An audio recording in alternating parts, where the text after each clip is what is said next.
Cold Mountain, poems 31 to 40. A crowd of girls playing in the dusk, and a wind-blown fragrance that fills the road.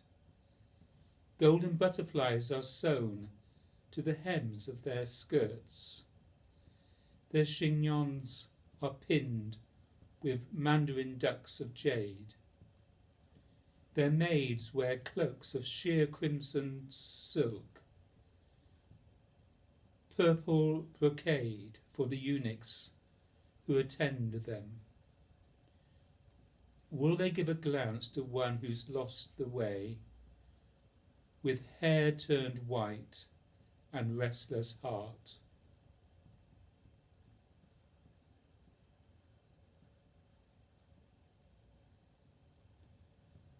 (32) I took along books when I hoed the fields in my youth, when I lived with my older brother. Then people began to talk. Even my wife turned against me. Now I've broken my ties with the world of red dust. I spend my time wandering and read all I want. Who will lend a dipper of water to save a fish in a carriage rut?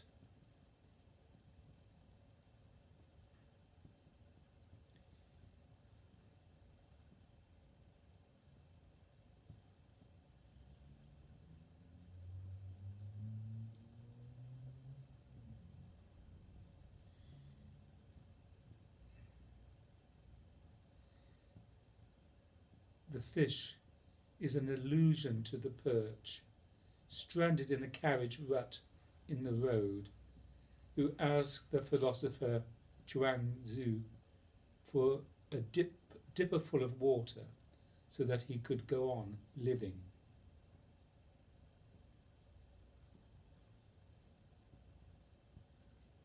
(33) Once I was a student with books and sword. I have lived under two enlightened sovereigns. I was an official in the East, but they gave me no prizes. I fought in the West, but won no medals.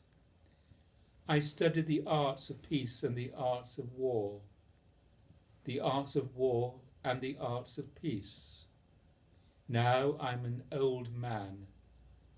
What's left of my life isn't worth mentioning.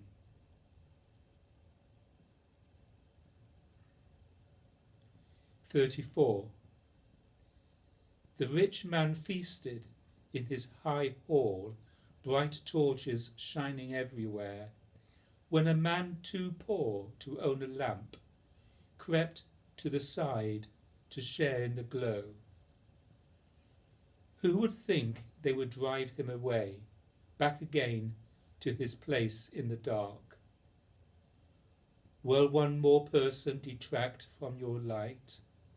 Strange to begrudge me a left-over beam.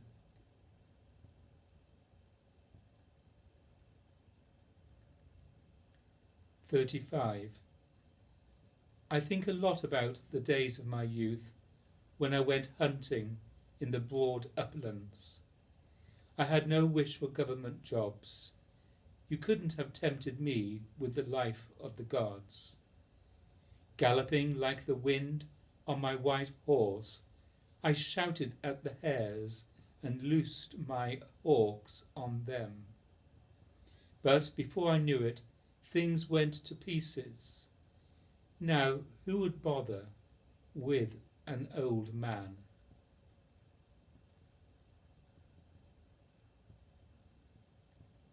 (36) Why am I always so depressed? Man's life is like the morning mushroom. Who can bear in a few dozen years to see new friends and old all gone away? Thinking of this, I am filled with sadness, a sadness I can hardly endure. What shall I do? Say, what shall I do? take this old body home and hide it in the mountains.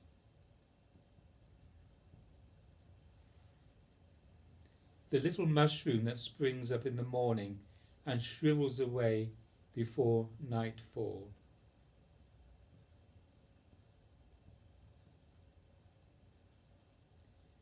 "37. I think of all the places I've been, chasing about from one famous spot to another. Delighting in mountains, I scaled the mile-high peaks. Loving the water, I sailed 1,000 rivers. I held farewell parties with my friends in Lute Valley. I brought my zither and played on parrot shoals. Who would guess I'd end up under a pine tree, clasping my knees in the whispering cold?"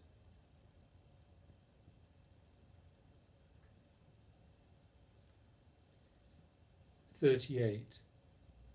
30 years ago I was born into the world.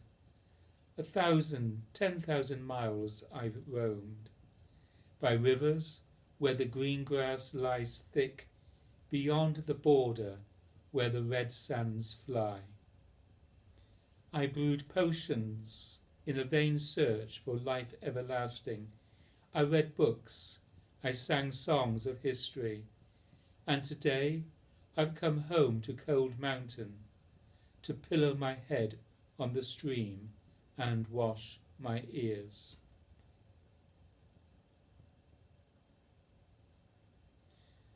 The washing of the ears refers to an old story of the sage recluse Yu, who, when asked by Emperor Yeo to take over the throne, hastily went and washed his ears to cleanse them of such a vile suggestion.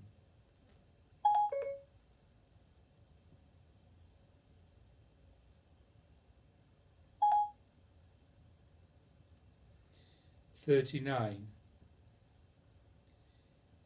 The birds and their clutter overwhelm me with feeling. At times like this I lie down in my straw hut.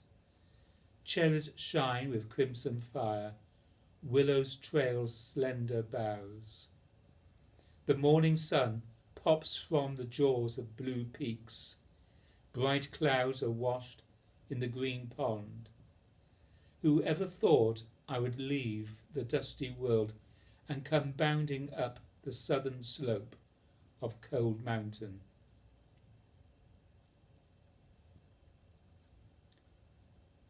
"40. I climb the road to Cold Mountain, the road to Cold Mountain that never ends.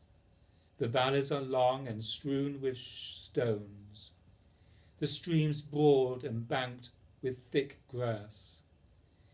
Moss is slippery, though no rain has fallen. Pines sigh, but it isn't the wind.